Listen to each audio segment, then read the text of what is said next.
you have to make picks. You have 5 people that you can protect on your team.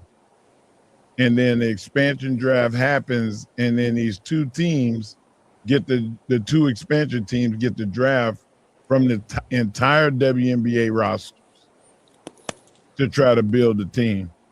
I'm hoping and praying that Rory Harmon ends up on one of those teams, preferably the Portland Fire, because I believe Portland needs pro basketball.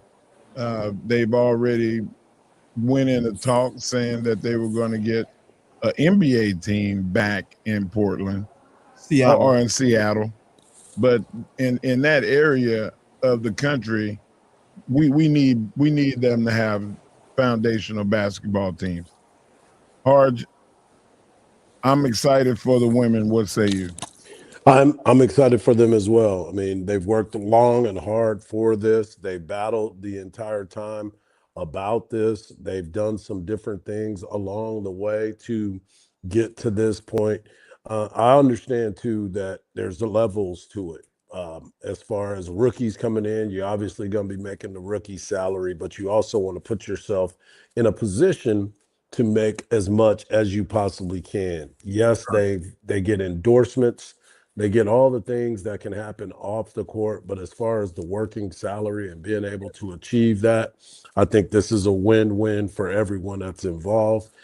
Women's sports is getting to a point where it's becoming more mainstream. When you look at some of the faces, you mentioned Caitlin Clark. I've been a huge Paige Bueckers fan for a long time. Asia Wilson winning the MVP. Brianna Stewart and Sabrina Ionescu, Kelsey Plum, these players that have been the face of the WNBA for all these years. Sophie Cunningham now doing all the stuff on social media to get her followers up, to get more attitude and more thoughts towards the WNBA. I think they're done everything they possibly can to generate the type of atmosphere that can create some positive movement. I think it's been a great battle. I think, with everything else, there's going to be negotiations, and there's so many stories that go into the negotiations. But the reality of it is, they're mainstream. So why not pay them as mainstream athletes? And now they are getting what they deserve. So I've been impressed with it. I'm glad to see it's happening. And now there's not going to be a work stoppage like there's going to be probably in Right. baseball soon. But you got to capitalize, and the time to capitalize is now, because with Caitlin Clark being back and being healthy, all eyes are going to be on the WNBA. That's the Congratulations, world's, ladies. yeah, no doubt. World's strongest take by the world's strongest. Man, when we come back, we got to